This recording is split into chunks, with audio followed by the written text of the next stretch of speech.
नदी के एक तरफ रानू चिड़िया का घोंसला था। रानू चिड़िया अपने घोंसले में अपने 2 बच्चों के साथ रहती थी और नदी की दूसरी तरफ कौवे और कौवी का घोंसला था। कौवा और कौवी अपने घोंसले में अकेले रहते थे। चिड़िया चिड़िया, मैं दाना लेने जा रही हूँ, मेरे घोंसले का ध्यान रखना। ठीक है गौरी बहन, आप निश्चिंत होकर जाएं, मैं अभी घोंसले में ही हूँ। गौरी कौवी और कालू कौवा वहाँ से चले जाते हैं। गौरी, हमारे घोंसले में तो कुछ भी नहीं है, एक दाना भी नहीं। फिर तुमने रानू चिड़िया से ऐसे क्यों कहा कि हमारे घोंसले का ख्याल रखना? तुम नहीं समझोगे।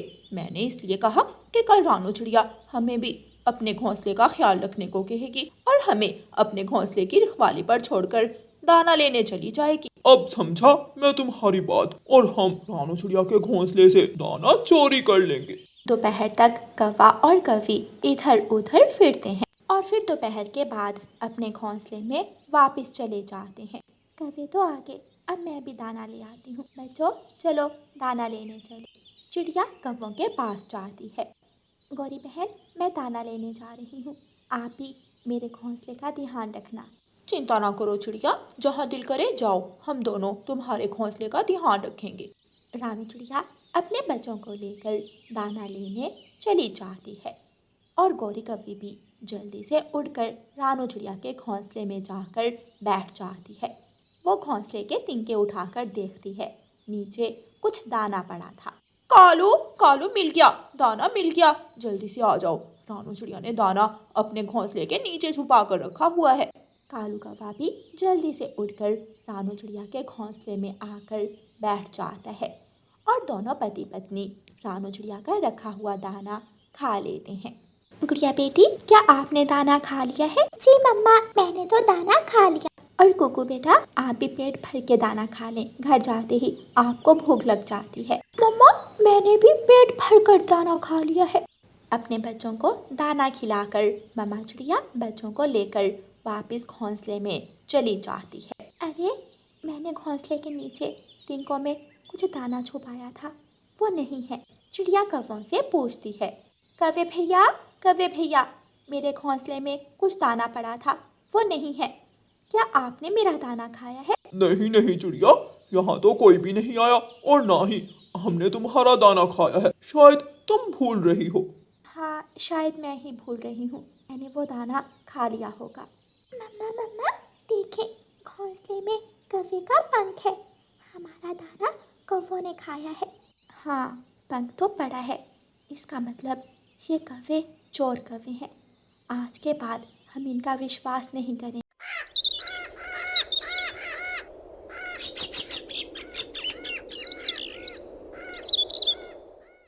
फिर एक दिन रानू चिड़िया कुछ मीठे फल लाती है। अपने बच्चों को खिलाने के बाद बाकी के मीठे फल रानू चिड़िया अपने घोंसले के नीचे छुपा देती है। जैसे ही रानू चिड़िया अपने बच्चों को लेकर बाहर जाती है, कौवा और कौवी रानू चिड़िया के मीठे फल निकाल कर खा लेते हैं। गौरी, जब तक ये चिड़िया हमारी पड़ोसन है, हमें तो दाना लाने की कोई ज़रूरत नहीं। हम हर रोज़ ऐसे ही इस चिड़िया का दाना चुरा कर खा लिया करेंगे। रानू चिड़िया भी घोंसले में वापस आ जाती है। कौवे भैया, आपने जितना दाना चुरा कर खाना था खा लिया, क्योंकि मैं आज यहाँ से जा रही हूँ, मैं चोर पड़ोसियों के पास नहीं रह सकती। गौरी कौवी और कालू कौवा चिड़िया की बात सुनकर बहुत शर्मिंदा होते हैं। चलो मेरे बच्चों, हमें अपना घोंसला किसी दूसरे पेड़ पर लेकर जाना है। मम्मा चिड़िया अपना घोंसला उठाती है, अपने बच्चों को साथ लेती है और वहाँ से चली जाती है। रानू चिड़िया जंगल की दूसरी तरफ एक कोने में पीपल के पेड़ पर अपना घोंसला रख लेती है। बच्चों, आज से हम इसी पेड़ पर रहेंगे, कम से कम कोई हमारा दाना तो चोरी नहीं करेगा। चल कालू, दाना लेने चले, वो चिड़िया तो अब चली गई, अब तो दाना ढूंढ कर ही खाना है। कौवा और कौवी उड़ते हैं, वो दाना ढूंढने जाते हैं। वो सारा जंगल घूमते हैं, लेकिन उन्हें कहीं से भी दाना नहीं मिलता, क्योंकि वो तो कभी दाना लेने गए ही नहीं थे। कालू, मुझे बहुत ज्यादा भूख लगी है, अगर दाना ना मिला तो मैं मर जाऊंगी। गौरी, चलो हम रानू चिड़िया के पास जाते हैं, रानू चिड़िया हमारी मदद ज़रूर करेगी। दोनों कौवे शर्मिंदा हुए रानू चिड़िया के पास जाते हैं। काले कौवो, अब तुम यहाँ क्यों आए हो? तुम बुरे कौवे हो, तुम चोरी करते हो। रानो चिड़िया, हम बहुत शर्मिंदा हैं। हमें भोजन की खोज करना नहीं आती। हम सुबह से भूखे हैं। हमारी मदद करो, हमें भोजन ढूंढना सिखा दो। अगर सच में तुम अच्छाई के रास्ते पर चलना चाहते हो तो मैं तुम्हारी मदद ज़रूर करूँगी। बच्चों चलो, आज हम कौवों को बताते हैं कि भोजन कहाँ से मिलता है और कैसे मिलता है।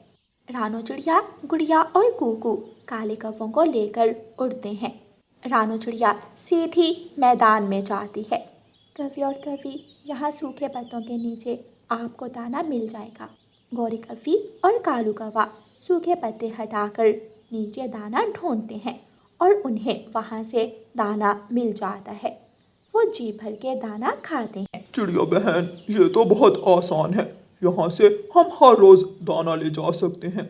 हमें नहीं मालूम था कि मेहनत के दाने की मिठास इतनी ज्यादा है।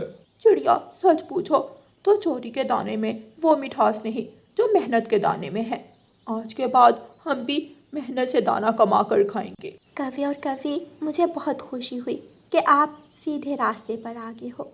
फिर उस दिन के बाद कौवे अपना दाना मेहनत से ढूंढ कर खाते हैं। प्यारे दोस्तों, इस कहानी को लाइक, अपने दोस्तों के साथ शेयर और चैनल को सब्सक्राइब करना बिल्कुल मत भूलना। आपका धन्यवाद। रानो चिड़िया की ऐसी कहानियाँ सुनने के लिए YouTube सर्च बार में रानो चिड़िया की कहानी लिखें या फिर ये बटन दबाकर बोलकर कहें रानो चिड़िया की कहानी। चिड़िया के पास एक खेत था। चिड़िया अपने खेत में बहुत मेहनत से काम करती थी। चिड़िया के 2 बैल भी थे। चिड़िया अपने बैलों से अपने खेत में हल चलाती।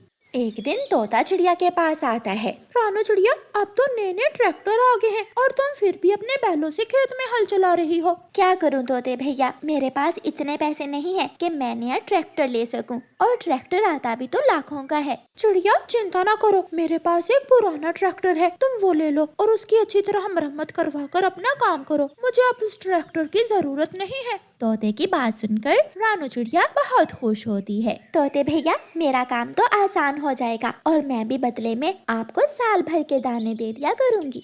फिर रानो चिड़िया तोते के पास जाती है और ट्रैक्टर को देखती है।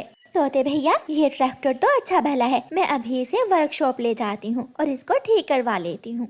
रानो चिड़िया वो ट्रैक्टर स्टार्ट करती है और कबूतर चाचा की वर्कशॉप में ले जाती है। चिड़िया, आप जाइए और कल सुबह आकर अपना ट्रैक्टर ले जाना। जो भी काम हुआ मैं वो अच्छे से कर दूंगा, नया बना दूंगा मैं तुम्हारे ट्रैक्टर को। कबूतर चाचा, इसका सामने वाला एक टायर भी बदल देना और बाकी का काम देख लेना। चिड़िया अपने घर चली जाती है और कबूतर चाचा औजार उठाकर ट्रैक्टर की मरम्मत का काम शुरू करता है। चिड़िया के पड़ोस में ही कालू कौवा भी रहता था। कालू कौवा बहुत आलसी कौवा था। वो अपने खेत में काम करने की बजाय हर समय सोया रहता। कालू, जब देखो तुम सोए रहते हो। उधर चिड़िया के खेत में देखो कैसे हरी भरी फसलें हैं। जब चिड़िया की फसल तैयार होगी तो मैं चिड़िया की फसल से चोरी करके हिसाब बराबर कर लूंगा। कालू जी, मैंने सुना है तोते ने चिड़िया को ट्रैक्टर दिया है। अब चिड़िया अपने बैलों से नहीं बल्कि ट्रैक्टर से अपने खेत में हल चलाया करेगी। अच्छा, वो बड़ी चोंच वाला, हमें भी तो वो ट्रैक्टर दे सकता था, फिर चिड़िया को ही क्यों दिया? कालू जी, जब चिड़िया घर चली जाएगी तो हम उस ट्रैक्टर से अपने खेत में भी हल चला लिया करेंगे। दूसरे दिन चिड़िया कबूतर चाचा से अपना ट्रैक्टर ले आती है। चिड़िया अपना ट्रैक्टर लेकर अपने खेत में जा रही थी। कालू, देखो तो कैसे ट्रैक्टर चला रही है, जैसे मर्द पक्षी हो। गौरी, रानो चिड़िया कोई साधारण चिड़िया नहीं है, वो सारे काम कर सकती है। उसने अपनी जिंदगी में बहुत कुछ सीखा है। चिड़िया अपने खेत में जाती है और अपने खेत में हल चलाना शुरू करती है। चिड़िया घंटों का काम मिनटों में कर लेती है। हो गया, आज तो मेरा काम बहुत आसान हो गया। अब मैं घर जाकर थोड़ा आराम करती हूँ और बाकी का काम शाम को आकर कर लूंगी। चिड़िया अपना ट्रैक्टर एक पेड़ के पास खड़ा करके घर चली जाती है। गौरी, चली गई, चिड़िया चली गई, मैं अभी चिड़िया का ट्रैक्टर लेकर आता हूँ। कालू जी, मैं भी चलाऊंगी ट्रैक्टर, मैं भी चलाऊंगी।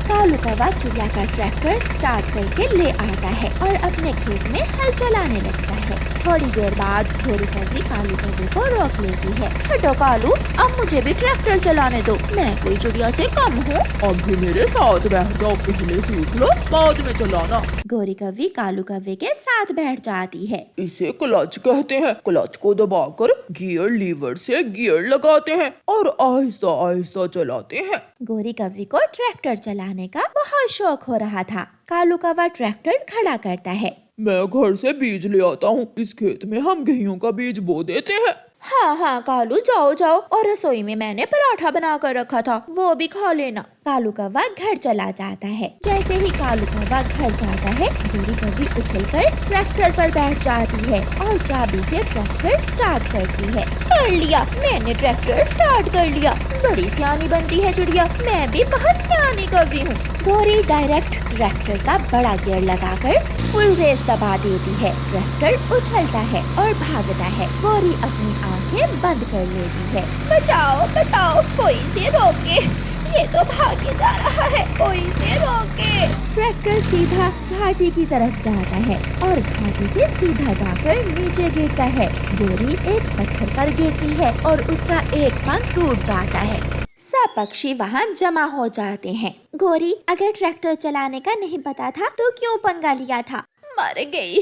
चिड़िया देखने में तो बहुत आसान लग रहा था, लेकिन ये तो बहुत मुश्किल काम है। फिर सारे पक्षी गोरी को देख देख कर हंसते रहते हैं। बुलबुल आकर गोरी के मरहम पट्टी करती है और गोरी हाय हाय करती रहती है और रोती रहती है। चिड़िया, आधी से ज्यादा छुट्टियां गुजर गई हैं, मगर मेरे जग्गू ने अभी तक छुट्टियों का काम शुरू भी नहीं किया। मैं कल से जग्गू को तुम्हारे पास भेज दिया करूँगी, उसे अपने कुकू के पास बिठाकर होमवर्क तो लिखवा देना। गोरी बहन, मेरे कुकू ने तो सारा होमवर्क मुकम्मल कर लिया है, आप जग्गू को भेज देना, मैं जग्गू को भी होमवर्क लिखवा दूंगी। मगर वो शरारती बहुत है, उसे कहना कि मुझे तंग ना करे। वो इतना भी शरारती नहीं है, अभी छोटा है ना, बड़ा होकर समझ जाएगा। जग्गू, चलो अपना स्कूल का बैग उठाओ और चिड़िया आंटी से पढ़ने जाओ। मैंने कल चिड़िया से पूछ लिया था। मम्मा, मुझे खेलने जाना है। अगर छुट्टियों का काम ना लिखा तो स्कूल से पिटाई होगी तुम्हारी। किसी तरह भी गोरी जग्गू को चिड़िया के पास पढ़ने भेज ही देती है। वहाँ बैठ जाओ बेटा चटाई पर, और सुनो, कोई शरारत ना करना, आराम से बैठकर अपना होमवर्क कंप्लीट करो, मैं बाद में चेक कर लूंगी। जग्गू जग्गू, मैंने तो अपना सारा छुट्टियों का काम लिख लिया है। कुकू कुकू यार, मेरी एक कॉपी का काम तुम लिख दो। नहीं जग्गू, तुमने आते ही चीटिंग शुरू कर दी, अपना काम तुम खुद लिखोगे। फिर जग्गू अपनी कॉपी पेंसिल लेकर बैठ जाता है। कुकू बेटा, मैं नदी से पानी लेकर आती हूँ, आप जग्गू भाई के पास बैठो। मम्मा चिड़िया नदी से पानी लेने चली जाती है। चिड़िया के जाते ही जग्गू अपनी कॉपी पेंसिल एक तरफ रख देता है। कुकू, चलो छुपन छुपाई खेलते हैं। मगर तुम्हारा होमवर्क अभी बाकी है। यार तुम चिंता ना करो, मैं लिख लूंगा। फिर कुकू और जग्गू खेलने लगते हैं। तुम बाहर जाकर पेड़ के पास खड़े होकर 10 तक गिनो और मैं छुपता हूँ। मगर घर से बाहर न जाना, तुम घर के अंदर ही छुपोगे। कुकू बाहर पेड़ के पास जाता है। 1 2 3। सबसे पहले आंटी चिड़िया की फ्रिज चेक करता हूँ, इसमें क्या है। जग्गू कौवा चिड़िया की फ्रिज खोलता है और फ्रिज में रखे हुए सारे ही जूस पी लेता है और फ्रिज के पीछे ही छुप जाता है। मैंने देख लिया, जग्गू जग्गू तुम वहाँ हो, फ्रिज के पीछे। ऐसे खेलने के बाद, फ्रिज से जूस पीने के बाद जग्गू अपने घर चला जाता है। मम्मा चिड़िया भी नदी से पानी लेकर आ जाती है। अरे जग्गू कहाँ गया बेटा? मम्मा, वो तो अपने घर चला गया। थोड़ी देर बाद जब मम्मा चिड़िया फ्रिज खोलती है तो फ्रिज में जूस नहीं थे। कुकू बेटा, ये जूस आपने पिए हैं क्या? मम्मा, नहीं तो। शायद मैंने ही पी लिया होगा, मैं भूल रही हूँ। ऐसे ही जग्गू हर दिन चिड़िया के घर से कोई ना कोई चीज चुरा कर खा लेता। कभी चिड़िया की रसोई से शक्कर खा लेता तो कभी फ्रिज से निकाल कर कोई और चीज। एक दिन चिड़िया घर में नहीं थी और जग्गू कौवा चिड़िया की रसोई से दूध पी रहा था कि कुकू उसे देख लेता है। तुमने अपनी गंदी चोंच दूध में क्यों डाली? मैं बताऊंगा, मैं मम्मा को बताऊंगा। तू भी गंदा, तेरी मम्मा भी गंदी, कर लो जो करना है, मैं तो पीऊंगा दूध। इसी बात पर दोनों में लड़ाई शुरू हो जाती है। जग्गू बड़ा था, वो कुकू को मारता है और अपना बैग उठाकर भाग जाता है। मम्मा चिड़िया जब आती है तो कुकू रोते हुए अपनी मम्मा को बताता है। मम्मा, उसने जग्गू ने मुझे मारा है। वो रसोई से दूध पी रहा था, मैंने मना किया तो मुझसे लड़ाई शुरू कर। मुझे तो पहले ही पता था उस शरारती कौवे के बच्चे का। मैं अभी उसकी माँ को बता कर आती हूँ। मम्मा मम्मा, मुझे चिड़िया ने भी मारा है और उसके बेटे ने भी बहुत मारा है। चिड़िया भी आ जाती है। गोरी बहन, तेरे जग्गू ने मेरी रसोई से दूध भी पिया और मेरे कुकू को भी मारा है। क्या हुआ जो थोड़ा दूध पी लिया? तू चिड़िया अपनी औकात से बाहर ना हो। 4 जमातें क्या पढ़ ली तूने? तू तो सच में उस्तानी ही बन गई। देखो, मार मार कर मेरे बेटे का क्या हाल कर दिया है, और ऊपर से आई है शिकायत लगाने मेरे बेटे की। जग्गू चिड़िया की तरफ देखकर मुंह चढ़ाता है। ओ गंदी गंदी चिड़िया, तेरा बेटा भी गंदा है और तू भी गंदी है। दफा हो, फिर कभी मेरे घर न आना, बदतमीज बच्चे। चिड़िया गुस्से में वहाँ से चली जाती है। गोरी कौवी अपने बेटे को समझाने की बजाय उसे और खराब कर रही थी। फिर तो जग्गू को कोई पूछने वाला न था। सारी गर्मियाँ वो नदी पर नहाता रहा, अपने आवारा उल्लू दोस्तों के साथ चोरी के आम खाता रहा और दूसरे जंगल सैर सपाटे करता रहा। और फिर जब छुट्टियां खत्म होती हैं तो वो पहले दिन स्कूल जाता है। सब बच्चों ने अपना अपना होमवर्क लिखा हुआ था। जग्गू बहुत डरा हुआ था। अपना अपना होमवर्क निकाल कर यहाँ रखो। सब बच्चे अपना अपना होमवर्क तोते टीचर को चेक करवा देते हैं। शाबाश, कुकू ने तो अपना होमवर्क बहुत सफाई से लिखा है। और जग्गू, तुम्हारा होमवर्क कहाँ है? मगर जग्गू चुप था। मैंने पूछा, तुम्हारा होमवर्क कहाँ है? टीचर टीचर, मैं खेलता रहा और आवारा घूमता रहा, इसलिए मैंने अपना होमवर्क नहीं लिखा। तुम्हारे जैसे आवारा बच्चों के लिए मेरे स्कूल में कोई जगह नहीं है। तोता टीचर जग्गू को स्कूल से निकाल देता है। जब जग्गू घर जाता है तो गोरी बहुत परेशान थी और अपने किए पर पछता रही थी। मगर अब पछताने का क्या फायदा, समय तो गुजर चुका